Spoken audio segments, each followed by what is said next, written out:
Prosecution Panel sa Impeachment Court na buksan ang kahon ng tax records ni Vice President Sara Duterte at asawa niyang si Attorney Mans Carpio. Kabilang po ang kahon na mula sa Bureau of Internal Revenue sa mga ebidensyang nais pamarkahan ng prosekusyon sa pre-trial conference ng impeachment. Naghain po sila ng manifestation ukol dito at ang defense team handa naman daw sagutin ito. Sabi ng isa sa mga House Prosecutor na si Representative Laila de Lima, ito na ang panahon para buksan ang kahon para hindi na matagalan pagdating sa mismong paglilitis. Idudulog daw ito ng Clerk of the Impeachment Court kay Senate President Win Gatchalian. April 2026 nang isumite ng BIR ang kahon ng tax record sa House Justice Committee bilang bahagi ng impeachment proceedings. Hindi ito binuksan noon bilang respeto raw sa privacy ng taxpayer, lalo't pribadong individual ang mister ng Vice President. Ramdam sa ilang bahagi ng Northern Luzon ang malakas na ulan at hanging dala ng Bagyong Francisco.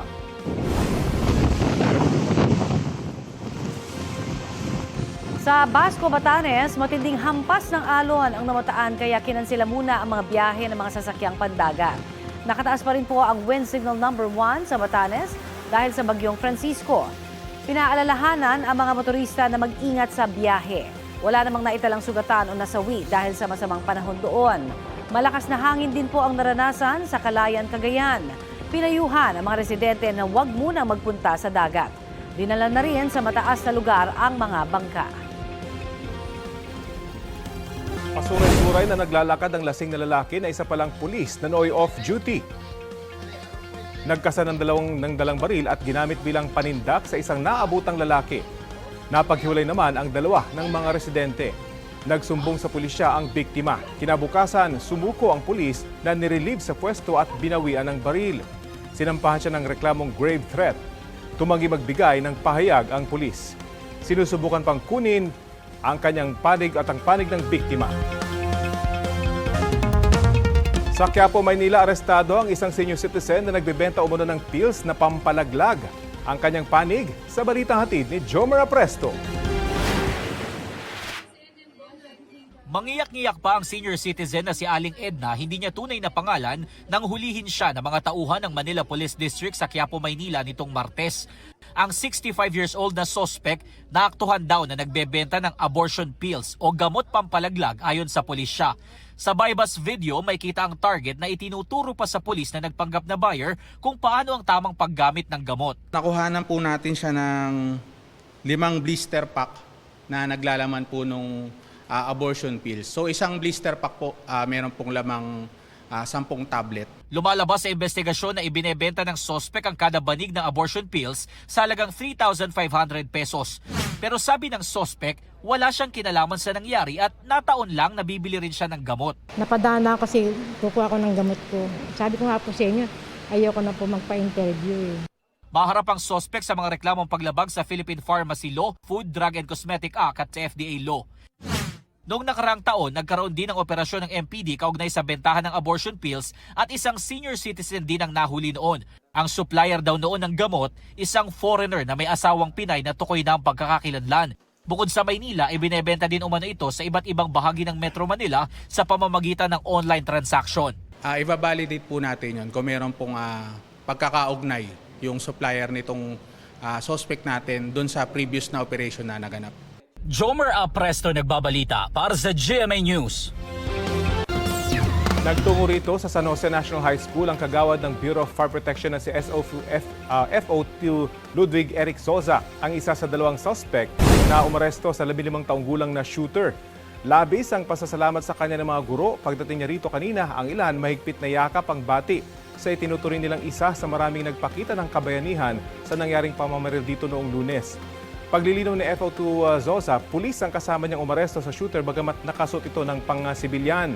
Ayon pa sa bumbero, may 2 pang pulis na pawang nakasibilyan ang narito sa campus at nagsagawa ng clearing operation bago pa man nila maaresto itong batang shooter. Samantala, tulad nga na ating iniulat kanina, tuloy pa rin ang pagtungo rito ng ilang estudyante at mga magulang na gustong magbigay pugay sa 3 estudyante nagbuwis ng buhay sa karahasang naganap dito noong Lunes. Kasunod ng insidente ng karahasan sa ilang paaralan sa bansa, tulad na nangyari dito sa San Jose National High School, Nagtatag ng Manila School ang Uncommitted Safety Task Force ang lokal na pamahalaan ng Maynila bilang proteksyon sa mga estudyante at sa publiko. Sa ilalim ng polisiya, dapat magkaroon ng safety and threat assessment teams sa bawat school district. Inatasan din na magkaroon ng mga drill at exercise bilang paghahanda rito kada school year. Pinaiigting naman sa pulisya ang operasyon laban sa iligal na pagmamay-ari ng baril, gun traffic at gun for hire groups. Suportado ng ilang magulang ang paghihigpit sa seguridad sa lungsod. Mungkahi pa ng iba, dapat ding higpitan ang inspeksyon ng mga bag sa pagpasok ng paaralan. Pinabulaanan ni Senador Cheese Escudero na nakatanggap siya ng mali-maletang pera mula sa mga nagpakilalang dating tauhan ni Zaldico. Naniniwala naman si Escudero na kailangan pang madagdagan ang miyembro ng mayorya para mapatatag ang liderato ng Senado. Balitang hatid ni Sandra Aguinaldo. The ayes have it. Senator Sherwin Gatchalian is declared Senate President of the Republic of the Philippines. Nakapalumpa bilang Senate President si Senador Sherwin Gatchalian. Pero sabi ng kasama niya sa mayorya na si Senador Cheese Escudero, hindi pa rin masasabing matatag na ang kasalukuyang liderato na binubuo ng 13 senador. Sabi ni Escudero sa kanyang podcast, kailangan madagdagan ang bilang nila. Shaky pa din yung pagiging mayorya. Ang komportableng numero palagi, 18, 16 na mayorya. Sa ngayon, siyempre, ang kailangan gawin nila Senator Gatchalian ni SP Gatchalian, maghikayat na iba pang mga miyembro na sumapi sa mayorya para maging mas stable yung majority niya. Matatandaan dumulog sa Supreme Court ang grupo ni dating Senate President Alan Peter Cayetano para hiliging ipawalang bisa ang June 3 session na nagbakante ng mga posisyon sa Senado kabilang sa Senate President. Pero sabi ni Escudero, dahil meron ng malinaw na bagong mayorya, maaring moot o wala ng saysay ang petisyon. Yung issue yun sa palagay ko ay naging moot na. Moot na dahil nung special session, nagkaroon na ng 13. At may 13 na para ihalal ng formal ang Senate President at gayon din yung iba't ibang mga chairman ng iba't ibang komite. Pag nagkabotohan, sa demokrasya, ginagalang natin yung boto ng mas nakararami. Hininga namin ang reaksyon si Cayetano pero wala pa itong sagot. June 17, nahalal na Senate President si Gatchalian sa special session na ipinatawag ng Pangulo para umano makapagpasa ng mahalagang legislative measures. Pero sabi ni Escudero, Huwag na natin ikaila na ang rason kaya nagka-special session ay para sana maayos yung gusot, sigalot, bangayan. Yun ang marahil isa sa pinakamabigat na konsiderasyon. Kailangan masettle yung issue one way or the other. Hindi pwedeng manatiling ganun ang Senado na may dalawang ulo. inamin ni Escudero na may nag-alok sa kanya noon na maging Senate President pro tempore pero tinanggihan niya ito. Sabi ko, hindi ako interesado, hindi ko kailangan. Minungkahi ko nga si ating Senate President Soto. Para sa akin, gusto niya, hindi ko naman gusto. Hindi namin kailangan pagtalunan o pag-agawan. Itinanggi naman ni Escudero ang aligasyon ng isang nagpakilalang dating bodyguard ni Zaldico na hinatira ng 4 na maletang may lamang pera ang bahay ni Escudero. Tahasan kong sasabihin, hindi totoo yan dahil magkagalit kami ni congressman ko sa mahabang panahon at maraming nakakaalam niyan. Mali din yung address nila eh. Ayon kay Escudero, itinuturing niya ang aligasyon bilang bahagi ng politika. Para sa akin, bahagi na siguro yan ng tapunan ng putik sa politika. May nadagdag na bagong kalaban, may nabawas, nakakampi. Sandra Aguinaldo nagbabalita para sa GMA News. Isa na namang karahasang sangkot ay mga estudyanteng menor de edad. Sugatan ang isang mag-aaral sa San Carlos, Negros Occidental matapos saksakin ng kanyang kaeskwela. Ayon sa pulisya, bago ang insidente, nagsumbong pa ang biktimang grade 9 sa kanyang guro tungkol sa natanggap na pagbabanta. Nang lumabas sa paaralan, doon na raw siya sinaksak ng grade 10 student. Nagtabo ng saksak sa tiyan ang biktima at ngayon nasa maayos ng kalagayan. Base sa investigasyon, away ng kani-kanilang mga grupo ang naging ugat ng pananaksak. Nasa kustudiya na ng Women and Children Protection Desk ng pulisya ang nanaksak. Depensa niya, gumanti lang siya dahil sinuntok daw siya ng biktima. Wala pang pahayag ang biktima pati ang pamunuan ng paaralan. Ayon sa DepEd Negros Island Region, ipinatawag na ang mga magulang ng mga sangkot. Paigtingin din daw ng pulisya ang seguridad sa loob at labas ng paaralan.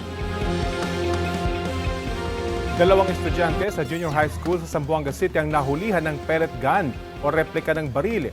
Kita sa video na hawak ng isang estudyanteng nasa labas ng school fence ang dalawang pellet gun. Tinatawag niya ang isa pang estudyante sa loob para ipasok ang isa sa mga hawak na pellet gun. Isinumbong yun sa pamunuan ng eskwelahan na isa nilang kaeskwela na kumpiska ang mga pellet gun. Paliwanag ng grade 7 at 8 na estudyante, pandepensa lang daw nila ang mga pellet gun mula sa mga namamaril nito na tambay sa labas ng paaralan. Para sa kaligtasan ng mga estudyante, faculty at staff, ipinagbabawal ang pagdadala ng baril at mga replika nito sa mga eskwelahan. Ayon sa principal ng paaralan, isinailalim na sa counseling ang dalawang bata at kanilang mga magulang. May nagbabantay na rin sa labas ng paaralan para maiwasan ang insidente.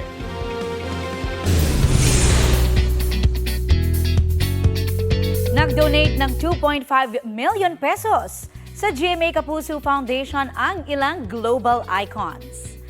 Yan ay sina F4 members Jerry Yan, Vic Cho at Vanessa Wu ng hit Taiwanese series na Meteor Garden. Pati na ang Taiwanese singer-songwriter na si Ashin na kasama ng F4 sa reunion concert na F Forever World Tour na magkakaroon ng Manila leg this weekend. Ayon sa GMA Kapuso Foundation, mapupunta ang donasyon sa kanilang Operation Bayanihan para sa mga naapektuhan ng magnitude 7.8 na lindol sa Mindanao.